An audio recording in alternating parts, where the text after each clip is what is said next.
بسم اللہ الرحمن الرحیم وبہ نستعین الحمد للہ رب العالمین والصلاة والسلام علی سید المرسلین وعلی آلہ وصحبہ اجمعین ومن تبعہم بإحسان الی یوم الدین. اعوذ باللہ من الشیطان الرجیم. بسم اللہ الرحمن الرحیم. ان الدین عند اللہ الاسلام. وقال تعالی اعوذ باللہ من الشیطان الرجیم وَكَذَلِكَ جَعَلْنَا لِكُلِّ نَبِيٍّ عَدُوًّا شَيَاطِينَ الْإِنسِ وَالْجِنِّ یوحی بعضهم الی بعض زخرف القول غرورا. جمعیت اہل حدیث مالیگاؤں کے امیر محترم جناب اقبال سر صاحب حفظہ اللہ، دیگر بزرگان، حاضرین کرام، میں نے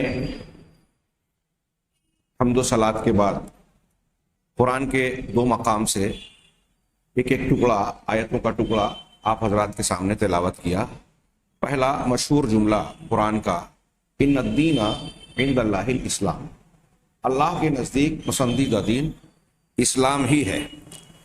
دوسری آیت سورۃ الانعام 112 جس میں اللہ تعالیٰ کا ارشاد ہے وَكَذَلِكَ جَعَلْنَا لِكُلِّ نَبِيٍّ عَدُوًّا شَيَاطِينَ الْإِنسِ وَالْجِنِّ یوحی بعضهم الی بعض زخرف القول غرورا. ہم اسی طرح ہر نبی کے دشمنوں کے لیے دشمن بناتے رہے. شیاطین کو، جو بعض انسانوں میں سے ہوتے اور بعض جنوں میں سے، انسانی شیاطین اور جنی شیاطین، ان دونوں میں سے ہر نبی کا کوئی نہ کوئی دشمن ہوا. ان کا کام کیا ہوتا تھا؟ ایک بات بتائی، یوحی بعضهم الی بعض زخرف القول غرورا، کہ ان میں کا بعض کی طرف چکنی چپڑی باتوں کو، زخرف کسی چیز کو آراستہ مرصع کیا گیا ہو. اس کو سونے کا معنی دیتا ہے، یعنی اس کو سونے کا رنگ چڑھا کر خوبصورت بنایا گیا. تو چکنی چپڑی بات جو دل لبھانے والی بات ہے، جس کی طرف آدمی کشش محسوس کرے، ایسی بات. تو وہ ایسی باتوں کو لوگوں کے سامنے پیش کرتے، وحی کرتے. وحی کرنا مطلب ان کے سامنے ڈالتے، ان کے دل میں ڈالتے، وسوسہ دیتے. کیوں؟ غرورا، تاکہ دھوکے میں ڈال سکے. پہلی آیت کا ٹکڑا اور اس آیت میں اس تناسب سے پیش کر رہا ہوں کہ اللہ کے نزدیک دین پسندیدہ اسلام ہے، لیکن اگر آپ، ہم یا دنیا کا کوئی بھی انسان اس دین کو اختیار کرے گا تو شیاطین الانس والجن اس کی مخالفت کریں گے. اس کے سلسلے میں ہمیں اور آپ کو شبہات اور ایسی باتوں میں مبتلا کرنے کی کوشش کریں گے جس سے ہمارا یقین متزلزل ہو جائے، ہمارا ایمان ڈگمگا جائے اور ایمان و یقین سے ہم ہٹ جائیں. یہی شبہات کے فتنے ہیں جس کے بارے میں ہم سلسلہ وار گفتگو کر رہے ہیں. اور اس ضمن میں یہ شیاطین الانس والجن جو چکنی چپڑی باتوں کو پیش کر کے لوگوں کو دین اور اسلام سے منحرف بنانے کی کوشش کرتے ہیں، ان میں سے کچھ کا تذکرہ ہوا اس تناظر میں کہ غیر مسلم دنیا جو اسلام کو ہر طرح سے نشانہ بنانے کی کوشش میں لگی رہتی ہے، وہ کیا کیا حربے اور ہتھ کنڈے استعمال کرتی ہے. ان میں سے چند کا تذکرہ ہوا. یہاں اگلا جو تھا، جس کی شروعات پچھلے درس میں کی گئی تھی، کہ محاربۃ التوجہ السلفی، سلفی رجحان، سلفی نقطۂ نظر کا محاربہ، اس سے جنگ کرنا، جنگ چھیڑ دینا، اس کی مخالفت کرنا. ومحاولۃ استبدالہ، اور اس کو بدل دینے کی کوشش کرنا. استبدال یعنی بدلاؤ چاہنا، اس کو بدلنے کی کوشش کرنا. کیسے بدلنا؟ بے مناہج و افکار اخرى، دوسرے مناہج اور دوسرے افکار کے بدلے میں، ذریعے سے.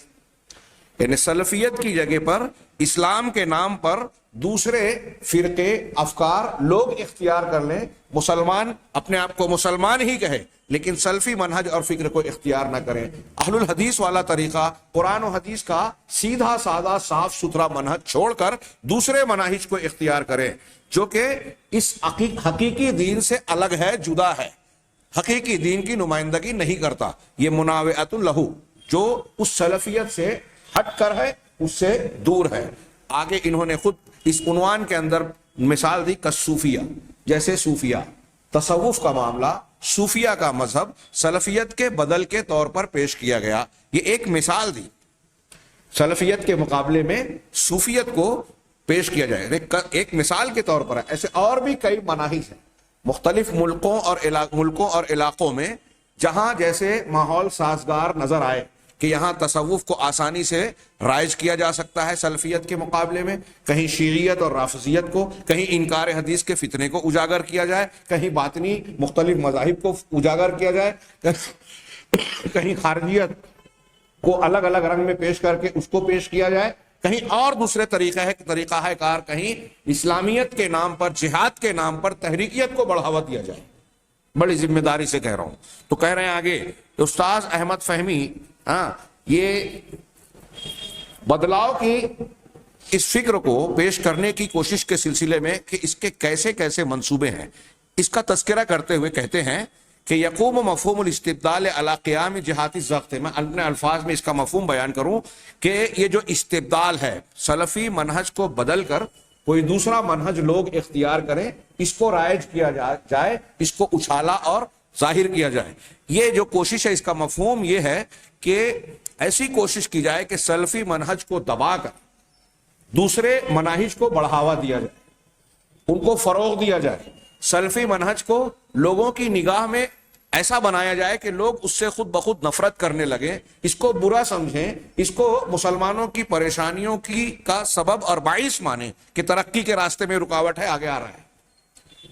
اور اس کے مقابلے میں کہ دوسرا فلاں طریقہ اگر ہم اختیار کرتے ہیں تو اس میں جھنجھٹ کم ہے، وہ اچھا دین ہے، اس میں اختلافات نہیں ہیں، جہاں آپ حق پر چلیں گے۔ یہاں ابھی قرآن کی آیت میں نے پڑھی کہ انبیاء کے دشمن ہوتے تھے، ہر نبی کا دشمن ہوا، تو کیا نبی برحق نہیں تھے؟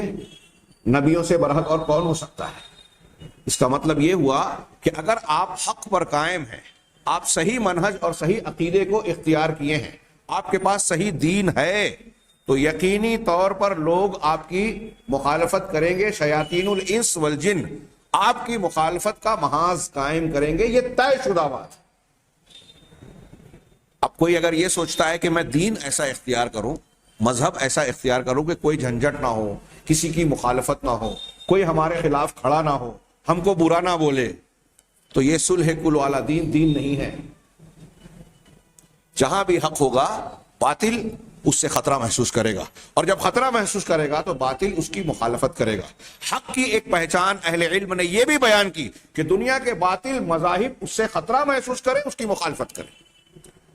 باطل مذاہب جس کی مخالفت نہ کریں، بڑے دماغ میں رکھیے گا، باطل مذاہب اور افکار جس کی مخالفت نہ کریں وہ حق نہیں ہو سکتا۔ آج کے زمانے میں یہ جو آج میں آگے بیان کرنے جا رہا ہوں، جو پیش کرنے جا رہا ہوں، آج کا زمانہ یہ گلوبل ویلیج کہلاتا ہے کہ پوری دنیا ایک گلوبل دیہات بن گئی ہے، بلکہ ایک گھر بن گئی ہے۔ دنیا کے کسی خطے میں کوئی معاملہ ہوتا ہے تو چند سیکنڈ اور چند منٹوں میں پوری دنیا میں وہ معاملہ آسانی سے پھیل جاتا ہے۔ نیٹ اور واٹس ایپ اور دوسرے بہت سارے ذرائع ہیں۔ ہاں، یہ جو باتیں پیش کی جا رہی ہیں، یہ جو تحقیقات ہیں، غیر مسلم دنیا کے جو ایجنڈے، منصوبے، ان کے بہت سارے معاملات جو اب تشت اسبام ہو چکے ہیں، آشکارا ہو چکے ہیں، اس کے سلسلے میں میں یہاں پیش کر رہا ہوں۔ لوگ ناراض ہوں، تحقیق کر لیں، معلومات لے لیں کہ کیا یہ باتیں غلط ہیں۔ یہ یہود و نصارہ کی کوشش ہے، تو بتائیے کہ یہود و نصارہ کو اس بات کا ادراک ہوا کہ نہیں ہوا کہ کون سا دین ہمارے لیے خطرہ ہے؟ سر فہرست بعض جگہوں پر کچھ مقاصد کے تحت انہوں نے کچھ دوسری جماعتوں کو بھی شامل کیا، حزب التحریر، تبلیغی جماعت، ہاں، لیکن حقیقی اسلام کا علم بردار یہود نصارہ، ان کے تھنک ٹینکس، دانشوران یہ کہتے ہیں صاف صاف، اور یہ بات جو میں بار بار دہرا رہا ہوں اور اس کتاب میں ہے، ایسی اور بھی کتابیں اور رپورٹس ہیں، انتہائی وضاحت کے ساتھ یہ بات سامنے دنیا کے آ چکی ہے کہ وہ یہ کہتے ہیں کہ ہمارا دشمن اول سلفی ہے۔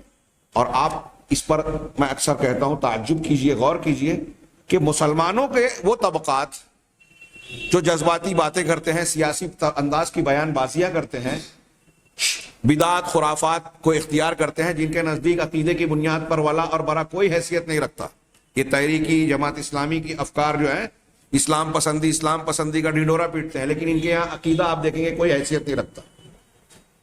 ایک آدمی اپنے آپ کو مسلمان کہہ رہا ہے، اب اس کے یہاں خارجیت کے عناصر ہوں کوئی بات نہیں، باطنیت کے عناصر ہوں چل جائے گا، اعتزال و تجہم ہو، اللہ کے اسماء و صفات میں انحراف ہو، قبر پرستی ہو، حسن المنا ہو، مولانا ابو العلا مودودی صاحب ہوں یا دوسرے لوگ ہوں، مولانا سید قطب ہوں، ان کے یہاں عقیدے کے بڑے بڑے انحرافات پائے جاتے ہیں۔ اللہ کے گھر میں پوری ذمہ داری سے بیان کر رہا ہوں، آگے اگر موقع رہا تو انشاءاللہ اس پر گفتگو ہوگی، بعض خطابات میں حوالوں سے یہ چیز بیان کی جا چکی ہے۔ تو عقیدہ ان کے یہاں کوئی اہمیت کا حامل معاملہ ہے ہی نہیں۔ نتیجہ کیا نکلتا ہے؟ جذباتی باتوں سے یہ لوگ متاثر ہوتے ہوئے نظر آتے ہیں، ظاہری باتوں سے آسانی سے دھوکہ کھاتے ہیں، جن کا عقیدہ درست نہیں ہوتا، جن کا منہج اور عقیدے پہ نظر نہیں ہوتی۔ آج ہمارے جو نوجوان یا جو لوگ جذباتی باتیں کرتے ہیں، آپ غور کیجئے، وہ ایک خبر آتی ہے، اس سے دھوکہ کھا کے اس کے پیچھے بھاگنے لگتے ہیں، مہینے 2 مہینے 3 مہینے کے بعد پتہ چلتا ہے کہ وہ لوگ تو غلط تھے، ان کے مقاصد غلط تھے، دکھاوا کیا تھا۔ خمینی نے فتویٰ دے دیا سلمان رشدی کو گستاخی رسول کے عوض میں قتل کر دیا جائے، دنیا کودنے لگی، تحریکی دنیا، بڑا کارنامہ اور انجام دے دیا۔ جب بعد میں پتہ چلا کہ یہ تو اس کا اپنا ایک اسٹنٹ تھا شہرت اور مقبولیت حاصل کرنے کا، اہل سنت والجماعت کے ہاں یہ کوئی نئی بات نہیں تھی، ایسا آدمی واجب القتل ہے۔ خمینی کے بیان کی وجہ سے سلمان رشدی کو تحفظ حاصل ہو گیا، سیکورٹی مل گئی، شہرت مل گئی، چرچ آف انگلینڈ نے اس کی بھرپور تائید کی، اس کو حفاظت کا بندوبست کیا، سیکورٹی عطا کی، یہ اس کو فائدہ پہنچایا۔ ہمارے ہاں دوستوں اور دشمنوں کی پہچان لوگ نہیں کر پاتے، اس کی بڑی وجہ ہے عقیدے کا صحیح نہیں ہونا، منہج کو اہمیت نہ دینا۔ بہت اہم بات کہہ رہا ہوں، آپ دیکھیے اخبار میں لکھتے ہیں مسلمان صحافی، اسلام اور مسلمانوں کی نمائندگی کا دعویٰ کرنا، اگر وہ بکنے والا نہیں بھی ہے، عام طور سے آج قلم بکتے ہیں، اگر بکنے والا نہیں بھی ہے تو چونکہ منہج عقیدے کی پختگی نہیں ہے، اس لیے سوچ و فکر کا صحیح زاویہ ہوتا ہی نہیں ہے۔ جو شخص، یہ میں بہت اہم بات کہہ رہا ہوں، صحافت کی دنیا کو بھی نوٹ کرنا چاہیے، جو منہجیت نہیں رکھتا وہ صحیح تجزیہ کر ہی نہیں سکتا، خبروں کی تہ میں حقیقی طور پہ پہنچ ہی نہیں سکتا۔ اگر آپ مثال کے طور پہ میں کہوں، اگر آپ یہ دیکھیں گے کہ ایک آدمی بدعقیدہ ہے، مشرک ہے، قبر پرست ہے، شیعہ رافضی ہے، باطنی ہے، تو اس کے افکار، خیالات، تجزیات میں اس کی اپنی فکر کا اثر ضرور ہوگا، اور وہ ہر خبر کو اپنے زاویہ نگاہ سے دیکھے گا۔ اب یہاں دیکھیے، آپ بہت سارے لوگوں کو ایک دماغ بنا لیا ہے، سعودی عرب کی مخالفت کرنی ہے، ترکی کی موافقت کرنی ہے، ایران کی موافقت کرنی ہے۔ سعودی عرب کی چھوٹی سی بات جو غلط خبر کی شکل میں بھی اگر آ جائے تو ہنگامہ برپا کر کے اس پر خوب بڑے بڑے مضمون لکھ کے صفحات کے صفحات کالے کر دیتے ہیں۔ ترکی اور ایران کا ثبوت کے ساتھ یہ چیز سامنے آ جائے، خبر آ جائے کہ وہاں شرک کے کام کیے جا رہے ہیں، غیر اسلامی کاموں کی تائید اور حوصلہ افزائی کی جا رہی ہے، قانوناً اس کی اجازت ہے، اور ایسا ہے۔ قبر سے جو ہے وہاں کا امیر المومنین جس کو درجہ دے رہے ہیں، وہ کلین شیو کر کے قبروں سے سیاسی پارٹی کے کاموں کو شروعات کرتا ہے، اور وہ بھی دوسری سیاسی پارٹیوں کی طرح الیکشن میں جو ہے دھاندلیاں کرتا ہے۔ آپ اس پر گفتگو کریں گے تو خاموشی اور سناٹا چھایا رہے گا۔ اب ظاہر سی بات ہے، آپ جب ایک کو غلط آدمی کی تائید میں اپنا دماغ بنا رکھے ہیں، صحیح لوگوں کی مخالفت کرنے کے لیے اپنا مزاج بنا رکھا ہے، تو جب آپ تجزیہ کریں گے تو صحیح کہاں سے کریں گے؟ اگر منہج غلط ہے، اگر منہج اور فکر غلط ہے، عقیدہ غلط ہے، تو جو چیزیں صحیح نظر آ رہی ہے نا، اس کی اگر کوئی اچھا کام بھی پیش کر رہا ہے تو اچھی طرح جائزہ لیجئے کہ یہ جو اچھائی ظاہر کر رہا ہے اس کے پیچھے کوئی برائی تو نہیں ہے۔ اور ایسا اکثر ہوتا ہے، جو منافقین ہوتے ہیں، جو غلط ہوتے ہیں، دیکھیے قرآن میں اللہ تعالیٰ نے فرمایا زخرف القول، اپنی باتوں کو چکنی چپڑی بنا کر، خوبصورت بنا کر، آراستہ اور مرصع بنا کر لوگوں کے سامنے پیش کرتے ہیں، غرور تاکہ دھوکہ دیں۔ اگر چکنی چپڑی نہ بتائے، باطل کے ساتھ حق کی پالش نہ کریں تو باطل رائج نہیں ہوگا لوگوں کے اندر۔ یہ میں نے شروع کے درس میں بیان کیا علامہ ابن تیمیہ کے حوالے سے، کہ دنیا میں کسی بھی باطل کو رائج کرنے کے لیے ضروری ہوتا ہے کہ اس میں کچھ نہ کچھ حق کی آمیزش کی جائے، ورنہ لوگ قبول ہی نہیں کریں گے خالص باطل کو۔ یہی تو دھوکہ ہے، شبہات کے فتنے میں یہی دھوکہ دیا جاتا ہے۔ تو یہ کہہ رہے ہیں کہ جو یہ کوشش کی گئی، مغرب کا جو طریقہ ہے کہ مختلف جہات سے مغربی دنیا نے سلفی منہج کے بدل میں دوسرے مناہج کو پیش کرنے کے لیے کیا طریقہ کار اختیار کیا کہ سلفی منہج پر دباؤ ڈال کر اسے دبایا جائے مختلف ایسے طریقوں سے جو براہ راست نہ ہو۔ ایک یہ ہوتا ہے، اگر امریکہ، یورپ، اقوام متحدہ دوسری طاقتیں براہ راست کسی مسلمان ملک یا کسی جماعت کی مخالفت کرنے لگی تو دوسرے مسلمانوں کو ہمدردی پیدا ہو جاتی ہے. یہ ہم سے زیادہ وہ جانتے ہیں ہماری نفسیات کیا ہے. اس کی اسٹڈی آج مسلمانوں سے زیادہ غیر مسلموں کے پاس ہے. چنانچہ وہ کیا کرتے ہیں, سعودی عرب کے خلاف ڈائریکٹ بیان وہ نہیں دیں گے, اس کی موافقت میں دیں گے تاکہ لوگوں کو یہ لگے کہ یہ ہمارے دوست ہیں. ایران اور ترکی کی مخالفت میں نورا کشتی دکھاوے والی جنگ کا مظاہرہ کریں گے تاکہ لوگوں کو لگے کہ یہ ہمارے دشمن ہیں, جبکہ ان کا اندر سے پیکٹ ہے, ایک دوسرے کے تعاون کر رہے ہیں. عراق کے محاذ پہ امریکی فوجیوں کے ساتھ مل کر ایرانی شیعوں نے جو ہے سنیوں کو قتل عام میں حصہ لے کر قتل عام کیا اور کر رہے ہیں. اور ایسا کوئی ایک واقعہ نہیں ہے. عرب دنیا میں جائیں, ہمارے یہاں کا میڈیا جو ہے وہ تو انگریزی اور جو یہودی خبر رساں ایجنسی ہے وہ جسے شاہ سرخی بناتے ہیں, ہمارے یہاں بھی عام طور سے اسی کو بناتے ہیں. ابھی تھوڑا تھوڑا شعور محسوس ہوتا ہے کہ پیدا ہو رہا ہے کچھ لوگوں کے کہنے پر, ورنہ دوسروں کے تابع ہمارا میڈیا نظر آتا ہے. اور پورا عالم اسلام کا تقریباً ایسا ہی معاملہ ہے. تو یہ دباؤ ڈال کر غیر مباشر طریقے سے یعنی بالواسطہ طریقے سے اپنے آلات کو جو اسلامی چہرہ رکھتے ہیں, وہ تحریکی ہیں, وہ اسلام پسند ہیں, وہ بہت بڑے لیڈر ہیں, وہ امریکہ کے خلاف بیان دیتے ہیں, جبکہ امریکہ ان کو استعمال کر رہا ہے. امریکہ کو اگر استعمال کرنا ہے کسی کو تو اسے دکھانا پڑتا ہے کہ یہ میرا دشمن ہے, ورنہ لوگ کہاں اس کے پیچھے بھاگیں گے, دھوکہ کھائیں گے. وہ چاہے دکھاوا کچھ بھی کرے. ایران جس وقت شدید ترین بیانات دے رہا تھا عراق ایران جنگ کے تحت, اسرائیل سے ہتھیار اس کو حاصل ہو رہے تھے. اب آپ ان کے موافقین سے کہا پروپیگنڈا ہے, اسے پروپیگنڈا کہہ کے رد کر دیں گے. سعودی عرب کے خلاف جو بات آئے وہ قرآن سے زیادہ معتبر ان کے نزدیک, ایسا ہی لگتا ہے. بہرحال یہ آگے کہہ رہے ہیں کہ غیر مباشر طریقے پر یہ لوگ دوسرے مناہج, سلفی منہج کے مقابلے میں جو دوسرے مناہج جس علاقے میں پائے جاتے ہیں, مذہبی فرقے, طریقے, صوفیوں کے سلسلے, ان کی تشجیع حوصلہ افزائی کرتے ہیں, اس کو بڑھاوا دیتے ہیں تاکہ یہ منہج جو سلفیت کے علاوہ ہے, سلفی اسلامی ملکوں میں سلفی منہج کا ایک بدیل اور نعم البدل بن کر لوگوں کے سامنے ظاہر ہو. وَتَتَرَكَّزُ فِكْرَةُ الْاِسْتِبْدَالِ عَلَى وُجُودِ رَغْبَةٍ عَامَّةٍ, اور یہاں یہ تبدیلی کی, بدلاؤ لانے کی یہ جو فکر ہے یہ اس بات پر پورا زور لگاتی ہے کہ لوگوں کی عام رغبت اس میں پیدا ہو جائے اور دین سے آری قسم کی اس رغبت کے تحت سلفیت کے مقابلے میں کوئی دوسرے منہج کو ان کے سامنے پیش کر دیا جائے.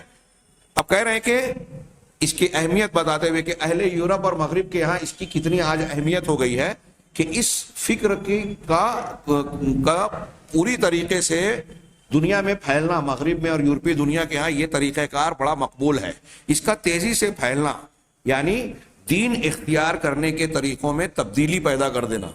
لوگ دیندار رہیں, اگر آپ سے کوئی آ کر کہے کہ کافر ہو جاؤ تو نہیں ہوں گے. یہ اہل یورپ کو اچھی طرح سمجھ میں آتا ہے. میں نے اس سے پہلے پیش کیا تھا کہ سالانہ کانفرنس میں کسی عیسائیوں کی کسی نے, بڑے امیر آدمی نے سوال کیا کہ ہم لاکھوں ڈالر سالانہ دیتے ہیں عیسائیت کی تبلیغ, آپ نے کتنے مسلمانوں کو عیسائی بنایا؟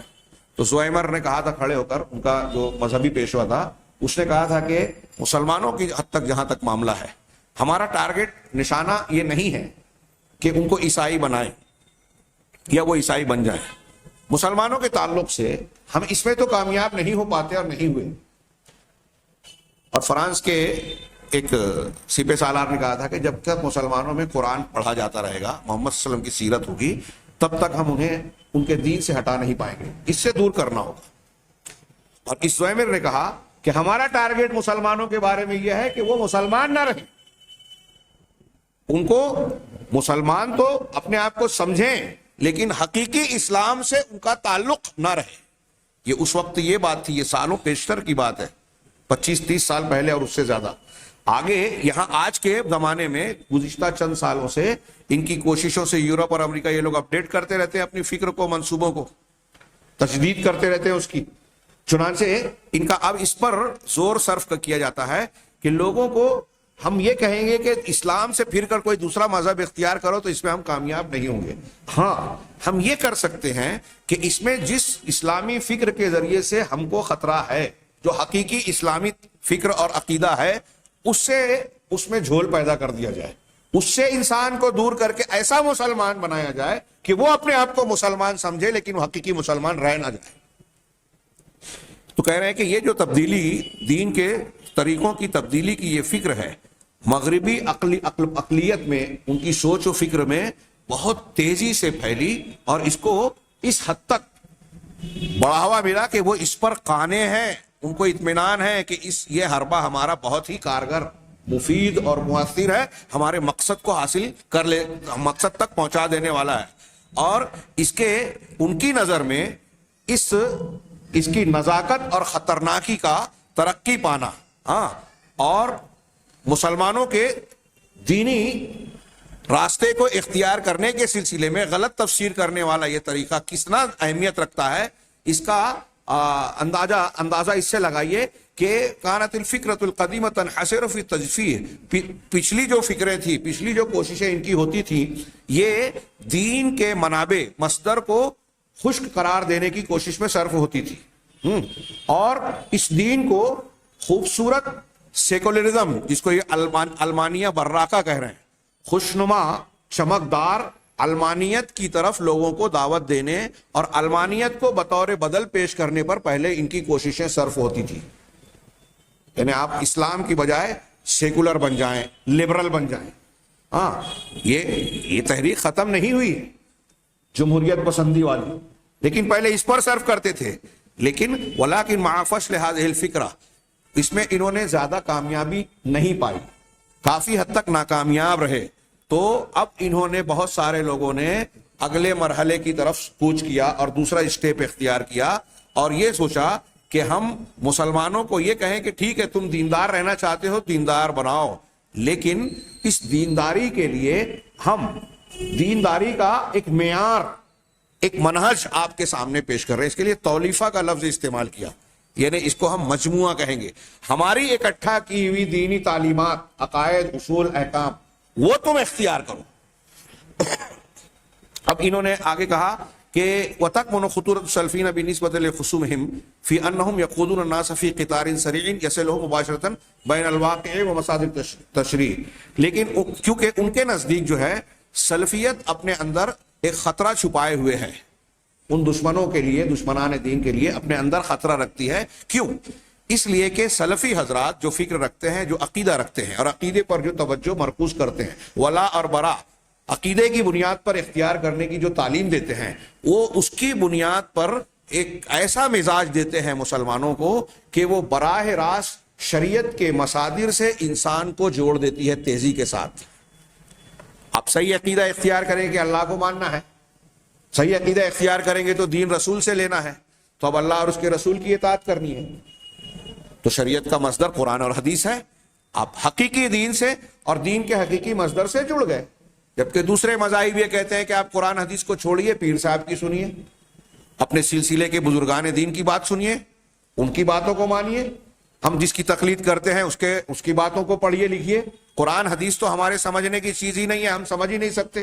اللہ تعالیٰ نے جس کو ہدایت بنا کر نازل کیا, وہ ہم کہہ رہے ہیں کہ وہ ہدایت نہیں ہے, اس کو ہم پڑھیں گے تو گمراہ ہو جائیں گے. اللہ کہہ رہا ہے ہدایت پاؤ گے, آپ کہتے ہو گمراہ ہو جائیں گے, اور یہ لوگ مان بھی رہے ہیں. تقلید کرنے والے جتنے ہیں, جب تقلید کرنے کی دلیل دیتے ہیں تو یہ کہتے ہیں کہ قرآن حدیث تو سمجھنے کے لائق ہی نہیں, ہم سمجھ ہی نہیں سکتے. پورا کا پورا قرآن چریپا, چیستہ اور معمہ ہے.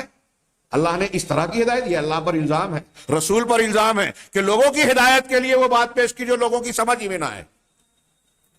کتنی بڑی گستاخی ہے جو مسلمان کرتے ہیں, دین کے نام پہ کرتے ہیں, اپنے مسلک کی دکان چلانے کے لیے کرتے ہیں, اور اس کا احساس نہیں. اور مجھ جیسے لوگ اگر کوئی بیان کریں شدت پسندی, یہ بھی ان کا یورپ کا ایجنڈا ہے کہ سلفیوں کو شدت پسند مشہور کیا جائے, آگے آ رہا ہے. تو انہوں نے کہا کہ سلفیوں سے اس لیے انہیں خطرہ محسوس ہوتا ہے کہ بڑی تیز رفتار گاڑی سے لوگوں کو شریعت کے صحیح مصدر تک پہنچاتے ہیں. یہاں شخصیت پرستی, بزرگ پرستی, فلاں اور فلاں کے اقوال نہیں چلتے, یہاں براہ راست قرآن و حدیث سے انسان کو جوڑا جاتا ہے. یہ ان کو سمجھ رہا ہے یورپ والوں کو. اما غیرہم من التیارات, رہا سلفیوں کے علاوہ جو دوسرے اسلامی مکتبہ فکر ہیں, دوسرے مسلک ہیں, فیاخذون الناس فی جولۃ سیاحیہ, تو وہ لوگوں کو سیاحی چکر میں لگا دیتے ہیں. ہاں جو کبھی بہت لمبا چکر ہوتا ہے, کبھی کچھ کم ہوتا ہے, ان کے منہج کے اعتبار سے. ہاں وَأَحْيَانًا تَتَحَوَّلُ الرِّحْلَةُ بمجردها الى ہدف منشود. اور یہ جو چکر دوسرے مسلک والے لگواتے ہیں لوگوں سے, یہ کبھی کبھی, یہ ان کے جملے ہیں, بڑے پیارے جملے ہیں, بڑے معنی خیز جملے ہیں, کہ کبھی کبھی یہ لمبا سفر جو ہے وہ ایک گمشدہ چیز کی تلاش کے, گمشدہ چیز کے نشان اور اس کے ہدف کی جستجو میں کھپ جاتے ہیں اور انسان کی زندگی کٹ جاتی ہے. وہ گمشدہ چیز, وہ مقصد ہاتھ آتا ہی نہیں ہے, چکر لگا رہے ہیں. ہاں فضائل کے پیچھے, فلاں کے پیچھے, ڈھما کے پیچھے 20 سال لگا دیا. پیر صاحب کے پاس جو ہے سالوں سے پیری مریدی اختیار کی, اور نبی کے ہاتھ پر اللہ نے جو دین دیا تھا, جو پہنچایا تھا, اس کی بنیادیں سمجھی ہی نہیں 20 سال تک. تو وہ تلاش گمشدہ رہ گئی اور آدمی اللہ کے پاس چلا گیا. یہ وہی کہہ رہے ہیں مسلمان. اور وہ آدمی خوش فہمی میں رہتا ہے کہ میں تو فضائل پہ عمل کر رہا ہوں, میں تو دین پسند, اسلام پسند ہوں, میں تو تحریک چلا رہا ہوں, اپنے آپ کو مطمئن کرتا ہے, جبکہ اس کے پاس منہج اور عقیدہ صحیح نہیں ہے. کچھ روایتی چیزیں یورپ کے اور امریکہ کے لوگوں کا پیش کیا ہوا بدل ہمارے سامنے دے دیا گیا, ہم نے اختیار کر لیا اور اسی میں مگن ہے. یہ صاحب کتاب کہہ رہے ہیں. اب کہہ رہے ہیں کہ امریکی دینداری, اسلامی دین کو اختیار کرنے کا جو ان کا پسندیدہ طریقہ ہے, ابھی ہم نے پڑھا ان الدین عند اللہ الاسلام, اللہ کے نزدیک پسندیدہ کون ہے؟ اسلام. اسلام کیا ہے؟ قرآن حدیث ہے. قرآن حدیث کے موافق میں جو شروحات ہیں اور اس کی تفصیل اپنی جگہ, بنیاد قرآن حدیث ہے, اس میں کوئی شک ہے, کوئی اختلاف ہے, کسی کا اختلاف نہیں. تو اللہ کا پسندیدہ دین اسلام ہے, لیکن امریکہ کا پسندیدہ دین کیا ہے؟ اس کے جو کہہ رہے ہیں کہ عناصر رئیسہ, بنیادی عناصر ہیں, وہ چند ایک یہاں پیش کر رہے ہیں کہ وہ کن نکات کی بنیاد پر مسلمانوں سے چاہتے ہیں مختلف ممالک میں کہ ان کے ایجنڈے کے مطابق آپ مسلمان بنے. آپ مسلمان رہو, ٹھیک ہے مسلمان رہو, کیسے رہو یہ ہم آپ کو منصوبہ دے رہے ہیں, پروگرام دے رہے ہیں. تو یہ چند نکات انہوں نے پیش کیے. پہلا نمبر 1, رموز و دعات مستقلون یقدمون نمتا متطرفا فی تسامحہ واعتدالہ. ایسے کچھ علامتیں اور کچھ دعات, کچھ لیڈر, ہاں مستقل طور پر, ہاں جو آزاد ہیں, ہاں یہ رواداری اور اعتدال کے سلسلے میں انتہا پسندی اختیار کرتے ہیں. تطرف کہتے ہیں انتہا پسندی کو, لیکن یہاں جس تطرف کا ذکر کیا جا رہا ہے وہ کس میں؟ حد درجہ اعتدال پسندی. گیو گابن بہلو گابن ہمارے یہاں جو بولتے ہیں, یہ بھی صحیح اور یہ بھی صحیح, وہ بھی ٹھیک اور یہ بھی ٹھیک, سارے لوگ سچ, سارے مذہب درست, سب کے راستے الگ الگ ہے, منزل ایک ہے. تو اس رواداری میں کہ ہر ایک سے تعلق قائم کرو, ہر ایک سے دوستی کرو, کسی کی مخالفت مت کرو, شرک کا رد مت کرو, بدعت کا مت رد کرو. آپ دیکھیے, اور ایسے لوگ ہمارے یہاں کچھ لوگ آپ کو نظر آئیں گے, جب آپ جیسے میں ابھی پیش کر رہا ہوں, اگر آپ کوئی غلط بات کو غلط کہیں گے تو وہ آ کے آپ سے کہیں گے کہ ہم سیدھے سادے لوگ ہیں, فضائل پہ عمل کرتے ہیں, سیدھے دین کو مانتے ہیں, کسی کا رد نہیں کرتے. بولنے میں بڑا اچھا اور خوبصورت لگتا ہے. نبی کریم صلی اللہ علیہ وسلم کسی کا رد نہیں کرتے تھے. آپ اگر حق پر ہیں, توحید پر ہیں, توحید کی دعوت دیں گے جو تمام انبیاء کا متفقہ طریقہ, اور پہلی دعوت, بنیادی دعوت توحید, شرک کا رد. بار بار ہم نے پڑھا, صرف توحید کی تعلیم نہیں دیتے تھے, شرک کا رد بھی کرتے تھے. کفار مکہ نے آپ سے آگے مصالحت پیش کی, ہمارے معبودوں کی تردید بند کر دیجیے. سردار وہ لوگ سردار بنا دیتے ہیں, کسی لڑکی حسین جمیل کو پسند کرو, شادی کر دیتے ہیں, روپیہ پیسہ چاہیے ڈھیر اکٹھا کر کے دے دیتے ہیں. آپ نے کیا کہا تھا؟ بڑا مشہور ہے, بچے بھی ہمارے یہاں تقریروں میں دہراتے ہیں, اگر میرے ایک ہاتھ پر سورج اور ایک ہاتھ میں چاند لا کر رکھ دو تب بھی اس دعوت سے پیچھے نہیں ہٹوں گا.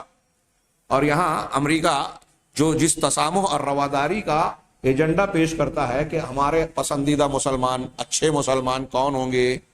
جو اپنی اعتدال پسندی میں حد سے تجاوز کر جائیں. بڑی نرمی اور اعتدال کا مظاہرہ. سب سے خوش غیر مسلموں کو راضی کرنے کے لیے اسلام کے شاعر پر عمل کرنے میں شرم آئے گی. داڑھی رکھیں گے تو پہچان ہو جائے گی. ان کے درمیان رہتے ہیں تو گوشت کا استعمال نہیں کریں گے, ورنہ اچھے مسلمان نہیں مانے جائیں گے.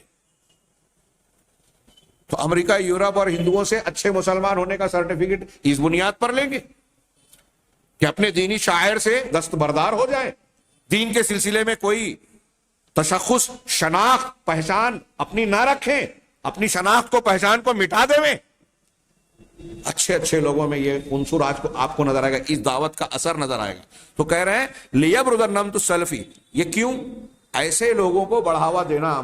امریکی منصوبہ ایجنڈا, یہ امریکہ کہہ رہے ہیں. اب امریکہ کے ساتھ میں یہودیوں کا دم چھلا, اسرائیل کا دم چھلا, برطانیہ کا دم چھلا لگا ہوا, یہ الگ نہیں ہے. تو ان کا جو ان کے تھنک ٹینکس نے, دانشوروں نے, مفکرین نے جو ایجنڈا دین کا, جو طریقہ اسلام کا جو ماڈل تیار کیا, یہاں یہ تولیفہ کا ترجمہ ماڈل کر لیجئے, بہت شاندار ترجمہ ہوگا. جو ماڈل اسلام کا امریکی دینداری کا ہے, اس میں پہلی بات یہ ہے کہ ایسے مسلمان ہمیں چاہیے یا ہونے چاہیے, ایسے داعی ہونے چاہیے, لبرل نام ہو, سیکولر ہو, جو حد درجہ رواداری کا مظاہرہ کریں. کیوں؟ تاکہ سلفی طریقہ کار, دین کا جو سلفی ماڈل اور منہج ہے, ماڈل کہہ لیجئے منہج کی جگہ ماڈل ہے, وہ یہ ظاہر ہو کہ وہ بہت اپنی دین کی سمجھنے میں اور اسلامی تعلیمات کو پکڑنے کے سلسلے میں بہت کٹر ہے, انتہا پسند ہے, شدت پسند ہے. لوگ سلفیہ کو کہہ کے یہ شدت پسند, دیکھیے آج ہمارے یہاں کتنے لوگ کہتے ہیں کہ اہل حدیث شدت پسند ہوتے ہیں, سخت ہوتے ہیں. اگر دین اور قرآن و حدیث پر عمل کرنا, پکڑ کر رکھنا شدت پسندی ہے تو یہ عیب نہیں ہے, لیکن یہ شدت پسندی اس کو نہیں کہا جائے گا. اور وہ اس کے سلسلے میں قرآن و حدیث پر اور عقیدے پر قائم رہنے کے سلسلے میں انسان کو غیرت مند اور غیور ہونا چاہیے. جس دن یہ غیرت مر گئی, ہم مر گئے, ہمارا اسلام ختم. یہ وہی امریکی ایجنڈا ہو جائے گا, ان کا ماڈل دین کا. ہمارا دینی ماڈل اللہ کے نبی جناب محمد رسول اللہ صلی اللہ علیہ وسلم اور صحابہ کرام کا پیش کیا ہوا طریقہ ہے, کسی اور کا بنایا پیش کیا ہوا نہیں, جو لوگ چاہتے ہیں. تو رواداری کا اسلام یہ لوگوں میں رائج کیا جائے تاکہ سلفیت اور قرآن و حدیث کو پکڑنے والے لوگ جو ہیں وہ شدت پسند کہلائیں, اور یہ انتہا پسندی کی وجہ سے لوگوں کی نظر میں یہ قابل نفرت بنتے جائیں. یہ پہلا اصول بتایا اس نے کہ جس ماڈل کو امریکہ اور یورپ والے چاہتے ہیں. دوسرا غطاء و حاجج سیاسی, کہ ایک سیاسی پردہ اور آڑ قائم کر دیا جائے. تو وہ فرح التیارت السیاسیہ, جسے سیاسی مناہج اور افکار اور رجحانات, سیاست کے جو رجحانات پائے جاتے ہیں وہ اس کا انتظام کریں گے, اس کو مہیا کریں گے. التی تنظر للتیارات السلفیہ, جو یہ خیال رکھتی ہیں اور اس نظر سے دیکھتی ہیں کہ سلفی مناہج جو ہیں, طریقہ کار جو ہیں, یہ سیاست میں آگے بڑھنے کے سلسلے میں سب سے بڑی رکاوٹ ہے.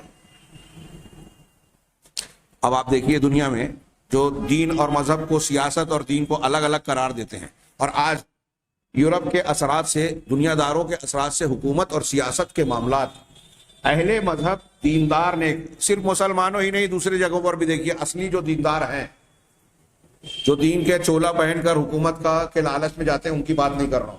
جیسے آج ہمارے یہاں جو حکومت ہے فرقہ پرست, رام کا نام لے کے انہوں نے حکومت حاصل کر لی یا کر رہے ہیں, اور مذہب کو جو ہے استعمال کرتے ہیں, لیکن مذہب کا استعمال کرتے ہیں حکومت اور اقتدار کے لیے. تو کہا کہ مختلف ملکوں میں جو سیاسی رجحانات اور اہل اقتدار پائے جاتے ہیں ان کو استعمال کیا جائے, ان کے ذریعے سے سلفیوں کی دینداری اور سیاست کے میدان کے سلسلے میں ایک رکاوٹ اور آڑ کھڑی کر دی جائے, اور یہ تاثر قائم کیا جائے, یہ بتایا جائے اور یہ فکر قائم کی جائے کہ یہ سلفیت جو ہے سیاسی امور میں ترقی کے سلسلے میں رکاوٹ ہے. اگر آپ اس کو اختیار کریں گے تو سیاست میں آگے نہیں بڑھ پائیں گے. آج ہمارے یہاں بھی مسلمانوں میں دیکھیے نا, میں نے اس سے پہلے کہا تھا کہ لیڈروں سے زیادہ لوگوں نے کہا کہ زیادہ خطرناک جو ہے وہ پبلک ہے. میں نے پوچھا کیسے؟ کہا ایک بات بتائیے کہ آپ کے محلے علاقے میں اگر میونسپلٹی کارپوریشن کے الیکشن کے لیے کوئی نمائندہ چننا ہو, آپ محلے کے اپنے علاقے کے سب سے بہترین اخلاق کردار میں مقبول آدمی کو چاہیں کہ میں اسے کھڑا کر دوں, مسجد کا پیش امام ہو, جس کے پیچھے سب نماز پڑھتے ہیں, جس کو سب اچھا مانتے ہیں, کیا وہ جیت پائے گا؟ ایک جاہل آدمی چلتا پھرتا سڑک چھاپ, پڑھے لکھوں کو چھوڑیے, وہ بھی بولے گا ارے ان کو کہاں سیاست سمجھتی. مطلب دینداری اور سیاست میں بہت بودھ ہے, یہ تاثر دیا جاتا ہے. ایک روایت بیان کروں, ہاں, حضرت عمر فاروق سے ان کے گورنر نے کہا تھا کہ ارے تم یہاں آ گئے, تم نے مدینہ مکہ کو کس کے حوالے کیا؟ تو کہا ابن ابزہ. کہا کون ہے؟ کہا آزاد کردہ غلام. کہا ایک آزاد کردہ غلام کے حوالے کیا؟ کہا وہ قرآن کا عالم ہے اور علم الفرائض کو جاننے والا ہے. کہا تب ٹھیک ہے. حضرت عمر کہہ رہے ہیں ٹھیک ہے. اللہ تعالیٰ اللہ کے رسول نے ارشاد فرمایا کہ اللہ تعالیٰ اس قرآن کے ذریعے سے کچھ لوگوں کو بلندی دیتا ہے, کچھ کو پست کرتا ہے. تو قرآن کا جاننے والا ہے, اس کو ہمارے سلف گورنر بنا دیتے تھے. حضرت ابو ہریرہ رضی اللہ تعالیٰ عنہ حدیث کے ماہر ہیں, انہیں مدینہ کا گورنر بنایا گیا. اور آج کا چلتا پھرتا آدمی کہتا ہے کہ یہ مولوی صاحب ہیں, یہ دین کی باتیں جانتے ہیں, قرآن حدیث جانتے ہیں. ٹھیک ہے, سیاست کہاں جانتے ہیں؟ اس لیے کہ سیاست الگ چیز بن گئی, دین الگ چیز بن گیا. اور آج سیاست جس کو کہا جاتا ہے وہ سیاست نہیں ہے, وہ فساد ہے, بگاڑ ہے, توڑ جوڑ ہے, دھوکہ جھوٹ ہے. سیاست کا معنی ہوتا ہے آداب جہاں بانی, انتظام و انصرام. حقیقی سیاست وہ تھی جو ابو بکر صدیق, عمر فاروق نے جناب محمد رسول اللہ صلی اللہ علیہ وسلم سے اور اسلام سے سیکھی تھی اور نافذ کیا تھا. اس کے بارے میں مہاتما گاندھی نے انڈین نیشنل کانگریس کو کہا تھا کہ اگر تمہیں حکومت ملی ہے تو ویسے کرو جیسے ابو بکر اور عمر نے کی, وہ ہے سیاست. تو ایک حاجز اور رکاوٹ کما علی انا, اسی کے ساتھ ساتھ یہ تاثر دیا جائے, یہ اس کو بڑھاوا دیا جائے کہ جو سلفیت ہے وہ سیاسی ترقی کے راستے میں سب سے بڑی رکاوٹ ہے. ساتھ ہی ساتھ یہ کہ انہا علی استعداد, ان کے وہ لوگ یعنی وہ جو اہل سیاست ہیں, مسلمان ہیں لیکن سیاست اور دوسرے مناہج سے تعلق رکھنے کی وجہ سے سیاسی بلندیوں کو پانے اور ترقی کرنے کی طاقت رکھتے ہیں, اور اس کے لیے دینی امور میں وہ تنازل اختیار کرنے کو تیار ہے. تنازل سمجھا آپ لوگوں کو؟ تنازل یہ نزول اور انزال جو نزلہ سے ہے, نیچے اترنا. تنازل کا ایک دم ٹھیٹ اردو ترجمہ بہت مشکل ہے. یعنی کسی معاملے میں جیسے ہم بولتے ہیں نا کہ کوئی نماز پڑھ رہا ہے تو کہتا ہے کہ ارے کوئی ایک آدھ ٹائم چھوٹ جائے تو کیا ہر گیا ہے, کوئی مسئلہ نہیں. پھر 2 ٹائم کی چھوڑے, پھر 3 ٹائم کی چھوڑے, اکٹھا پڑھ لیے, پھر وہ بھی چھوڑنے لگے. دھیرے دھیرے نیچے کی طرف اترنا, کمتر درجے پہ آنا, یہ ہے تنازل. تو یہ تاثر یہ دیں کہ ایک تو سلفیت سیاسی ترقی میں رکاوٹ ہے, دنیا کی ترقی میں رکاوٹ ہے, اور دوسرا یہ کہ ہم لوگوں کی, مسلمانوں کی ترقی کا راستہ بتا رہے ہیں, لیکن اس کے لیے ہم کیا کریں گے؟ جب مسلمانوں کو ترقی کرنا ہے تو دین کے معاملے میں کچھ تھوڑا موڑا جو ہے آدمی کو کمپرومائز, سمجھوتا کرنا پڑے گا. جیسے آج کل ہمارے یہاں میں نے ایک بڑے دیندار ظاہر ہونے والے آدمی سے سنا, وہ کہنے لگے کہ آج کے زمانے میں کوئی بڑی بات نہیں ہے, اگر ہماری لڑکیاں کالج میں پڑھ رہی ہیں, کچھ الٹی سیدھی حرکت ہو جاتی ہے تو عمر کا, وقت کا, حالات کا تقاضا ہے. یہ تنازل نیچے اتر رہے ہیں کہ اب ہماری غیرت رہی نہیں, زندہ نہیں رہی. اب ہماری بچی کا اگر کوئی معاملہ بے غیرتی والا ہو رہا ہے تو اس کو ہم کو قبول کر لینا چاہیے. یہ ہے تنازل. یہ میں ایک مثال دے رہا ہوں.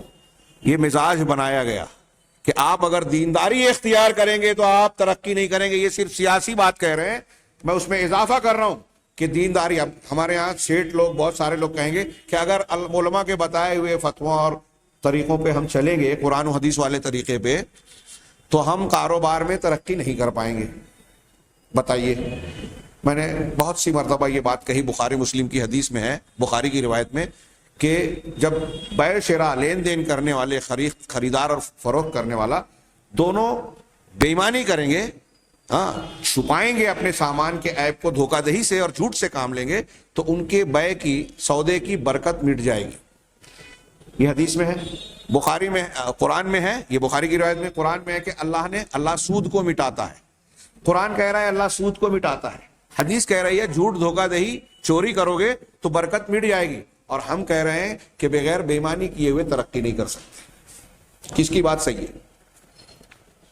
اللہ اور رسول کی یا ہماری اور آپ کی؟ لیکن لوگ اس پر آج آپ سمجھانے جائیں, مولویوں کی بات سنیں گے تو ترقی نہیں کریں گے. یہ امریکہ کا ایجنڈا ہے. امریکہ کا دینی ماڈل یہی ہے.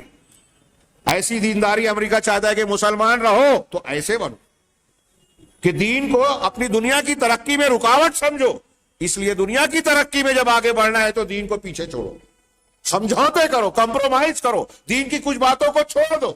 اور ایسا دین لوگ ہمارے سامنے آج پیش کرتے ہیں کہ آپ حقوق ادا نہ کرو, چوریاں کرتے رہو, لیکن فلاں نصاب پر عمل کر لو, سبحان اللہ و بحمدہ, لا الہ الا اللہ, فلاں ذکر, فلاں ورد, یہ 1,00,000 مرتبہ پڑھ لو, یہ اتنی مرتبہ پڑھ لو, سارے گناہ صاف. اللہ فرشتوں کی ڈیوٹی لگا دے گا قیامت تک, آپ کے جو گناہ نہیں ہے وہ بھی معاف کروا لیں گے. غلط دین بتایا. صحابہ کرام اس دین سے ناواقف تھے جو آج پیش کیا جا رہا ہے. یہ امریکی ماڈل والا دین ہے جس میں آپ حقوق کو مار کے بھی پکے سچے مسلمان, دھوکہ دے کے بھی جو ہے دین کے ٹھیکیدار ہیں, سیاسی اتھل پتھل چوڑ توڑ کر کے بھی آپ اپنے آپ کو دیندار ظاہر کرتے ہیں. یہ امریکی ماڈل والا دین ہے, قرآن و حدیث والا دین نہیں ہے, سلفی منہج والا نہیں ہے قرآن و حدیث صحابہ کرام کا. ایک آدمی اپنے آپ کو چاہے اپنے آپ کو اہل حدیث اور سلفی ہی کیوں نہ کہے, اس ماڈل پہ عمل کر رہا ہے تو وہ دھوکے میں ہے. بہرحال آگے بڑھتا ہوں. یہ کہتے ہیں کہ تیسری چیز یعنی وہ تاثر دیتا ہے کہ ہم ترقی کر رہے ہیں تو ساتھ ہی ساتھ دین کے سلسلے میں کچھ سمجھوتے, کچھ تنازل اختیار کر سکتے ہیں. تیسری چیز الربط الوثیق بین السلفیۃ العلمیہ والدعویہ وبین السلفیۃ الجہادیہ, کہ علمی سلفیت, دعوتی سلفیت اور جہادی سلفیت ان کے درمیان مضبوط ربط, بحیث یصبح الجمیع منہجا واحدا, اس طرح سے کہ یہ سب کے سب ایک منہج مانے جائیں اور اس کے الگ الگ مراحل اور مستویات مانے جائیں. اس کی الگ انداز میں تشریح کی ضرورت ہے. یعنی سلفیت کی پہچان, ایک آدمی جہاد کر رہا ہے, اس کو پہلے بدنام کیا گیا, آگے ایک پوائنٹ پورا یہی ہے کہ جہاد کو بدنام کیا گیا. ایک طرف جہاد کو بدنام کیا گیا, دوسری طرف جہاد کی ایسی کاروائیاں خود وہ کرواتے ہیں جس سے وہ اور بدنام ہو. تو اس ضمن میں جب اس کی بدنامی ہو گئی تو یہ کہتے ہیں کہ ایک آدمی, اب جیسے مسجد میں ابھی تقریر کر رہا ہوں, درس دے رہا ہوں, ایک خطیب خطبہ دیتا ہے, جامعہ اسلامیہ مدینہ منورہ یا دیگر اداروں میں قرآن حدیث کی تعلیم دی جا رہی ہے, ہاں پڑھایا جا رہا ہے. تو وہ جو پڑھایا جا رہا ہے, دعوت و تبلیغ میں جو دین پیش کیا جا رہا ہے سلفی, اور دعوت جو غیر مسلموں میں یا دوسرے لوگوں میں کتاب کی شکل میں, تقریر کی شکل میں, مختلف انداز میں نیٹ اور انٹرنیٹ کے ذریعے سے لوگ جو پھیلا رہے ہیں, اس سلفیت کو اور وہ جو میدان میں جہادی شکل کی ہے, ان کو ایک مانا جائے کہ یہ الگ الگ مرحلے ہیں.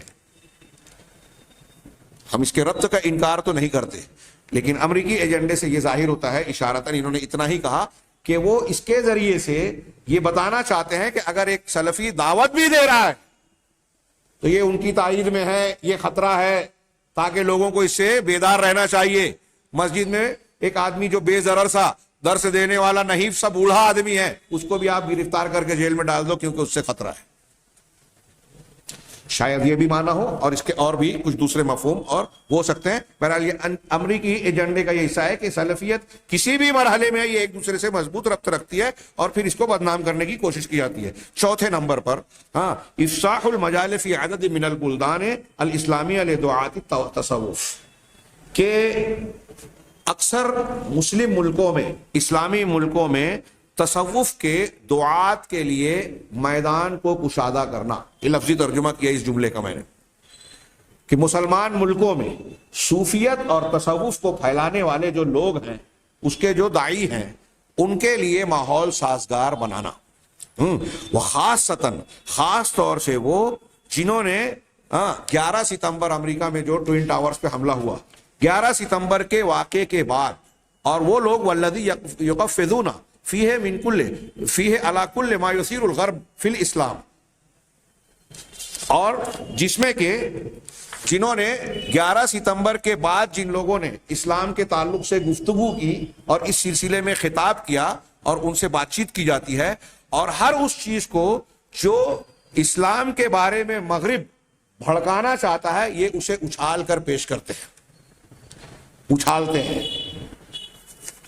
ان فکروں, ان افکار کے درمیان, یعنی مغربی افکار کو پھیلانے والے خطابات کو عام کرنے کی خاطر تصوف کو جو ہے زرخیز زمین بنا کر دیا جائے, اور وَيُقَدِّمُونَ سِيَاقَةً جَدِيدًا اور قابلۃ للتصفیق فی الثقافۃ الغربیہ, اور وہ اسلام کا ایک نیا ڈھانچہ بنا کر پیش کریں جو کہ مغربی ثقافت کو میں گھل مل جانے والی شکل پیش کرے مسلمانوں کے سامنے. یعنی ایسے دعات اور مسلمان صوفی جو مسلمانوں کے سامنے دین کا ایسا ماڈل پیش کریں کہ مغرب اسلام کے بارے میں جو غلط فہمیاں پھیلا رہا ہے, اچھال رہا ہے, یہ اس کو مانے اور اس کے سلسلے میں اپنے آپ کو پیچھے کریں کہ نہیں نہیں اس الزام سے ہم کو بچنا ہے، نمبر ایک. اور پھر دوسرا پہلو یہ کہ ایسا اسلام اختیار کریں کہ ہم مسلمان رہتے ہوئے مغربی تہذیب و ثقافت کو اپنے اندر مرج کر لیں، ملا لیں، ہضم کر لیں، جذب کر لیں، یہ رائج ہو جائے مسلمانوں کے درمیان. آگے ان دونوں عناصر کی تھوڑی سی تفصیل میں یہاں تھوڑا سا اشارہ کروں، یعنی یہ کیا کہنا چاہتے ہیں. بہت لمبی چوڑی تفصیل میں سمجھتا ہوں اس کی ضرورت ہے. اب میں پھر سے یہ رونا رہوں کہ یہ باتیں آج اہل یورپ، امریکہ، مغرب کی رپورٹوں میں آ چکی ہیں، آن ریکارڈ آ چکی ہیں. میں نے پچھلے دروس میں ہلکا سا اشارہ کیا کہ کئی صوفیہ بڑے بڑے پاکستان کے، ہندوستان کے، لبنان کے، ایران کے تو بہت کامن بات ہے، ان کے دورے ہوتے ہیں برطانیہ، امریکہ، رشیا، چائنا، یہاں تک کہ خفیہ دورے اسرائیل کے بھی ہوتے ہیں، اخوانیوں تک کے ہوتے ہیں. مرسی کے دور میں ان کا ایک نمائندہ گیا تھا نتن یاہو کے پاس یا جو بھی صدر تھا، اور اس کا خفیہ خط پڑھ کے اس نے سنا دیا تھا، اس کی تردید نہیں کر پائے وہ لوگ. تو ان کے دورے ہوتے ہیں، اور ان دوروں میں آپ کو پتہ چلے، آپ کو یہ معلوم ہونا چاہیے، یہ بھی دنیا کے سامنے آ چکا ہے. ابھی ایک خبر میں نے بتایا تھا، اسرائیل کے ایک اخبار حارث یا جو بھی نام تھا، اس نے ایک خبر ہے کہ نتن یاہو کا جہاز یہاں سے اٹھ کر وہ سعودی عرب کے فلاں شہر میں گیا اور محمد بن سلمان سے شاید ملاقات کی. کیوں؟ اس نے اپنے فلاں فلاں آلے پہ یہ نوٹ کیا کہ یہ نتن یاہو کا طیارہ جو ہے وہ یہاں سے اڑ کے فلاں شہر تک گیا. بس ہنگامہ مچ گیا، شور مچ گیا. صرف گیا. میرا سوال ہے ابھی وہ صحیح ہے یا غلط جانے دیجیے. مرسی کا نمائندہ جب نتن یاہو کے پاس گیا اور یہ کہا کہ ہم آپ کے مفادات کا تحفظ کریں گے، گارنٹی دیتے ہیں، وہ خط بھی سامنے آیا، اس پہ ہنگامہ شور کیوں نہیں مچا؟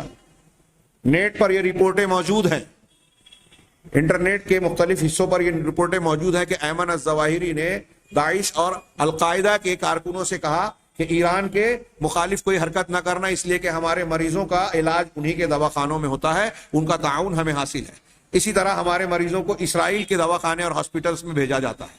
یہ خبر، ان خبروں پہ ہنگامہ کیوں نہیں مچتا؟ نیٹ پر موجود ہے. ہیلری کلنٹن کا یہ بیان موجود ہے کہ داعش کو جو ہم نے بنایا اس میں جہاں موساد، امریکہ کی CIA، برطانیہ کی خفیہ جو ایجنسی ہے، اس کے ساتھ ساتھ اخوان المسلمین کا بھی تعاون ہمیں حاصل ہے. ہیلری کلنٹن کا بیان نیٹ پر. یہاں کیوں شور ہنگامہ نہیں مچتا؟ پھر ابھی یہ صوفیوں کی بات ہو رہی ہے کہ ہوائی باتیں میں نہیں کر رہا ہوں. کئی کتابیں آ چکی ہیں. پاکستان میں ایک وہ گوہر شاہی پورا نظام چلاتا ہے، اس کا سینٹر ہے، اس پہ دل بنا ہے، ٹوٹے ہوئے دل کو جوڑنے کا سینٹر. اور وہ عبداللہ پیٹر، جن کے میں اور سلیب ٹوٹ گئی نام کا کتابچہ، مسلمان وہ ہوئے، عیسائی پادری کے بیٹے تھے، مسلمان ہوئے، انہوں نے پوری کتاب برمنگم سے چھپی تھی، مالیگاؤں میں ہم لوگوں نے بھی چھاپ کر تقسیم کیا کئی سالوں پہلے. اس میں انہوں نے بتایا کہ انہوں نے بھی بتایا اور دوسروں نے بھی دوسری رپورٹیں بھی پیش کی ہے کہ چرچ آف انگلینڈ سے ہر مہینہ گوہر شاہی کو وظیفہ جاتا ہے، اور وہ برطانیہ میں جانے کے بعد وہ برطانیہ کے سیاسی پارٹیوں کے لیڈر اور بعض وزیروں سے ملاقات کرتا ہے، اور برطانوی سینیٹرز کو اس نے خطاب کیا، اسلام اور مسلمانوں کے بارے میں معلومات تھی. یہ آن ریکارڈ ہے. اس پر شور ہنگامہ کیوں نہیں مچتا؟ اگر سلفی کسی عالم یا سعودی عرب کے کسی نمائندے کے تعلق سے ایسی کوئی جھوٹی خبر کہیں آ جائے، جھوٹی خبر، تو آپ اور ہم سمجھ سکتے ہیں یہ کون ہے. یہ سب امریکہ کا ماڈل ہے، اس کے کارندے ہیں. آپ کو پتا ہے چند سالوں پیشتر وہ رشیا جو چیچنیا میں، جس نے مسلمانوں کو بہت نقصان پہنچایا، اسی چیچنیا میں صوفیوں کی کانفرنس منعقد کرائی. آن ریکارڈ ہے، کوئی غائب نہیں ہے. ابھی وہ اخبارات بھی مل جائیں گے جس میں رپورٹیں چھپی تھی، کوئی ہنگامہ نہیں. اور اس کی صدارت دنیا عالمی انٹرنیشنل کانفرنس صوفیوں کی صدارت کس کی؟ ولادیمیر پوتن، اس کی نگرانی میں. وہ خود شریک نہیں ہو سکا، اس نے اپنے نمائندے کے طور پر اپنی کیبنیٹ کے یا جو بھی رہا ہو، قادیروف کہتے ہیں، قادر نام ہوگا، رشیا میں جو اس طرح بناتے ہیں وہ قادیروف کا نام آتا تھا. تو قادیروف نام کا نمائندہ ولادیمیر پوتن رشین صدر کی طرف سے جا کے اس کی نمائندگی کر کے وہاں نگرانی کرتا ہے. بتائیے کہ جو شام میں آج بھی مسلمانوں کو مار رہا ہے شیعوں کے ساتھ مل کر، آج بھی رشیا کے طیارے سنی اور سلفی لوگوں کا قتل عام کر رہے ہیں، جو ہمیشہ کرتے رہے ہیں. وہ تصوف کے ذریعے کانفرنس کر کے کیا پیغام دے رہا ہے، یا ہم کو کیا سبق مل رہا ہے، اس سے کیا میسج مل رہا ہے؟ خاموش لوگ. کوئی اس پہ بات کرے گا؟ چھوڑیے. وہاں ہندوستان میں یہ بی جے پی گورنمنٹ کتنی مسلم دشمن ہے، اسلام پسند ہے، آپ دیکھ سکتے ہیں، جانتے ہیں نا. ابھی تو یہاں سے نکالنے کی تیاری ہے CAA NRC، اور اب اس کو کوئی بولے تو اس پر جو ہے مقدمہ دائر ہو جاتا ہے، وکیل کے اوپر چھاپا پڑ گیا آج کے اخبار میں.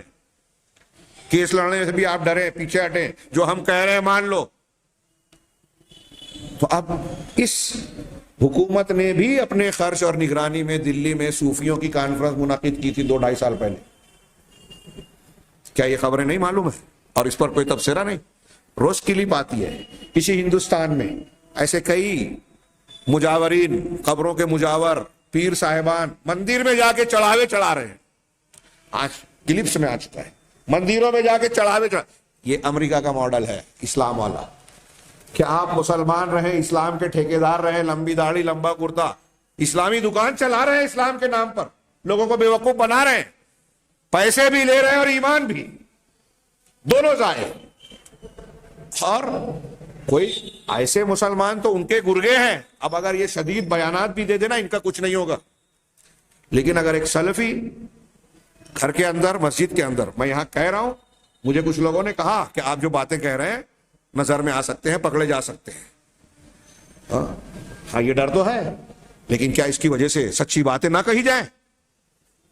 اس کی قانوناً شرعاً اجازت ہے. ہم کوئی غلط بات نہیں کہہ رہے، قانون کے خلاف نہیں. اب کوئی پھنسانے کے لیے کوشش کرے تو محمود پراچا تو قانون کا کام کرنے والا ہے، اسے پھنسانے کی کوشش کی جا رہی ہے.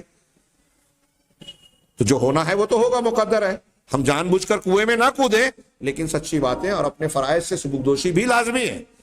تو ہمارے ارد گرد یہ ساری چیزیں ہو رہی ہیں، شبہات کے فتنے پھیلائے جا رہے ہیں، اور ہم نے آنکھیں بند کر رکھی ہیں. تو یہ کہہ رہے ہیں آگے، میں اس بات کو پورا کروں. انہوں نے آگے کہا کہ یہ جو یہاں میں یہ چاہتا ہوں، صاحب کتاب نے کہا کہ ان دو عناصر، یعنی اعتدال والا ایک عنصر اور جدید صوفیہ والا ایک طبقہ، جدید صوفیوں والا، ان دونوں کے بارے میں میں تھوڑی سی تفصیل پیش کرنا چاہتا ہوں. میں کم ٹائم میں اس کو سمیٹنے کی کوشش کرتا ہوں. پہلا، دعات الاعتدال، اعتدال، لبرلزم یا نرمی والے، اعتدال پسندی کا مظاہرہ کرنے والے دعات. کہہ رہے ہیں کہ ان کا ستارہ منصہ شہود میں قریب پچھلے سالوں میں خاص طور سے 11 ستمبر کے بعد نمودار ہوا، بلندی پر چڑھا. ان کی جو سب سے اہم 2 صفتیں ہیں جس کی وجہ سے ان کو امریکہ نے جواز مرور یعنی آگے بڑھنے کا لائسنس دے رکھا ہے، اس کو چھتر چھایا دے رکھی ہے ان دعات کو. وہ اس لیے کہ یہ لوگ مغرب کے ساتھ گرم نکات پر بحث کرنے سے کترا جاتے ہیں، اس کو سرد خانے میں ڈال دیتے ہیں. یعنی یورپ اور امریکہ سے مسلمانوں کا جو اختلاف شدید ہے جن موضوعات پر، یہ اعتدال پسند ایسی کوشش کرتے ہیں کہ ان موضوعات کو ہاتھ ہی نہ لگایا جائے، ان کو چھیڑا ہی نہ جائے.